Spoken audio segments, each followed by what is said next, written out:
Ripple's status as a leading CBDC development business has been validated by the National Bank of Georgia, has chosen Ripple to serve as its technology partner for the digital lari trial.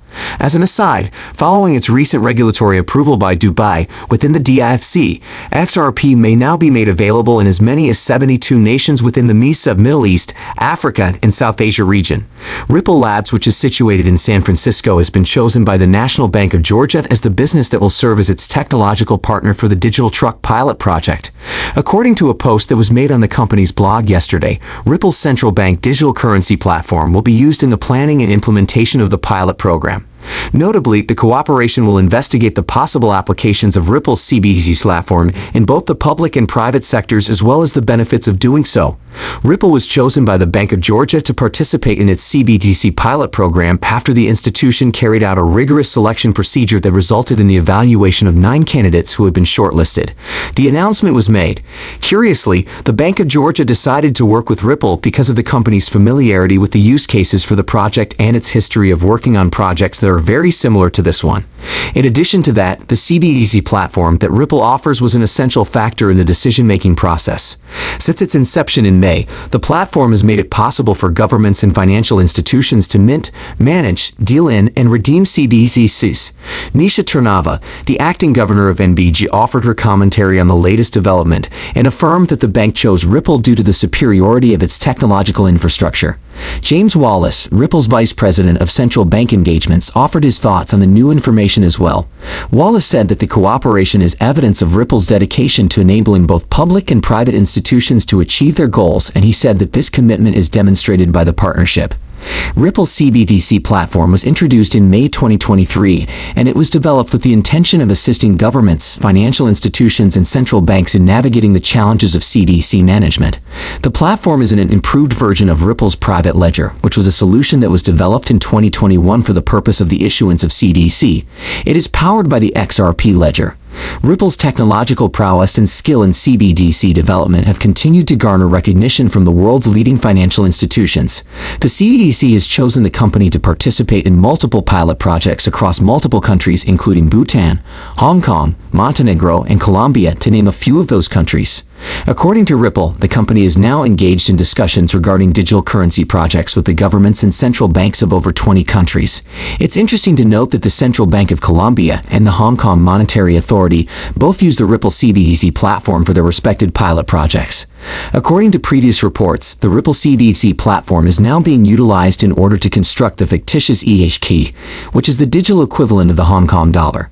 Please do not forget to subscribe to our channel and also hit that notification bell if you want to be the first one to get more updates regarding the most recent occurrences in reference to XRP. We recently made public the news that the Dubai Financial Services Authority, which serves as the independent financial services regulatory body for the Dubai International Financial Center, has given its stamp of approval to XRP for use within the framework of its digital asset regime. The permission will provide regulated cryptocurrency-focused businesses operating within the DFC the freedom to offer all types of cryptocurrency-related services for XRP, including trading, lending, and other services. According to the release, XRP became the first cryptocurrency asset for which the regulatory agency inside the DFC gave legal and regulatory permission from an external application. This occurred within the context of the agency's crypto asset regime. XRP is the latest digital asset to join the ranks of other cryptocurrencies like Bitcoin, Ethereum, and Litecoin. However, these assets did not receive approval through an external application. It is interesting to note that recent discoveries had proven that the advancement is even more significant than the majority of enthusiasts had initially expected it to be. The DEFC's function as a premier financial center is not restricted to Dubai or the UAE. Rather, it extends its influence beyond a broad area reaching all of the MESA region. This is due to the DEFC's ability to act as a conduit for international trade and investment. Information obtained from the DIFC's official platform reveals that it has acted as a major location for a variety of financial operations for over 2 decades, making it one of the primary destinations in the MESA region for firms, investors, and financial institutions. This has made it one of the most important financial centers in the world. To provide some background, the area including the Middle East, Africa, and South Asia is comprised of up to 72 countries, some of which are prominent actors in the region. These countries include India, Saudi Arabia, United Arab Emirates, Israel, Turkey, Egypt, and Qatar. According to the most recent estimates, the MESA area has a combined nominal GDP that is greater than $8 trillion. Within the MESA region, the trade and investment processes have been significantly aided by the DFC's involvement. It is an extremely important component in the process of connecting investors and companies from MESA to the rest of the world. As a consequence of this, the regulatory clarity that XRP has in the financial hub throws open the doors to many options in each of MESA's 72 member nations. Ripple recognized the potential prospects that may come from operating within the hub and decided to establish its MENA, Middle East and North Africa offices within the DFC 3 years ago. MENA stands for Middle East and North Africa. The introduction of XRP bolsters the position that it now holds in the center. It is important to note that XRP already has regulatory certainty in some nations within the MESA area that have permissive crypto legislation. Despite this, the recent permission from the DFC could assist in enhancing its prominence in the region, allowing it to come into contact with a number of MESA companies that are headquartered in the DFC. In addition, a well-known American exchange that provides unwavering support for XRP recently made an announcement regarding an even more generous XRP prize offer as part of an ongoing XRP switchover campaign that started back in October. A vote that was recently shared on Twitter revealed that the XRP bounty for the promotion will be increased by 150%.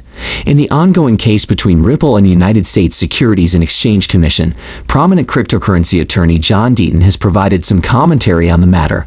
According to his argument, the firm would have achieved a substantial legal victory if the settlement was for $20 million or less.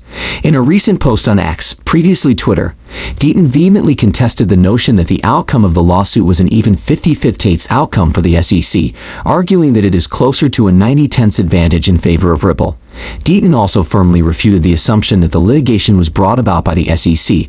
The post, written by Stuart Alderody, chief legal officer for Ripple, which highlighted another legal loss for the SEC, Xrp is the impetus for Deaton's comments. The feeling held by the cryptocurrency community, which in general sees the proposed $20 million settlement as a favorable outcome for Ripple, is consistent with Deaton's perspective, which resonates with that sentiment. The probable repercussions of the XRP are taken into consideration in this analysis. The comment that Stuart Alderody made further contributes to the narrative by highlighting the fact that the SEC was defeated once again this week, which is the latest in a string of losses. According to Alderody, the United States Court of Appeals for the Second Circuit found in the case of the SEC versus Goff that the SEC cannot obtain a substantial disgorgement order without first establishing genuine financial injury to investors. This decision was made in the case of the SEC and Govel. It can be interpreted to mean, in essence, that if there is no harm, there is also no punishment. In the meantime, Taurus has just recently given her approval to an order that concerns a joint request made by the SEC and Ripple to propose a briefing schedule in order to handle institutional sales of XRP, as pertains to the portion of the XRP litigation in which it was concluded that the firm violated various securities regulations. Specifically, this relates to Rule 10 Bits 5. Taurus gave the parties the instruction to present a joint briefing schedule by no later than November 9 at the latest. That's all for now.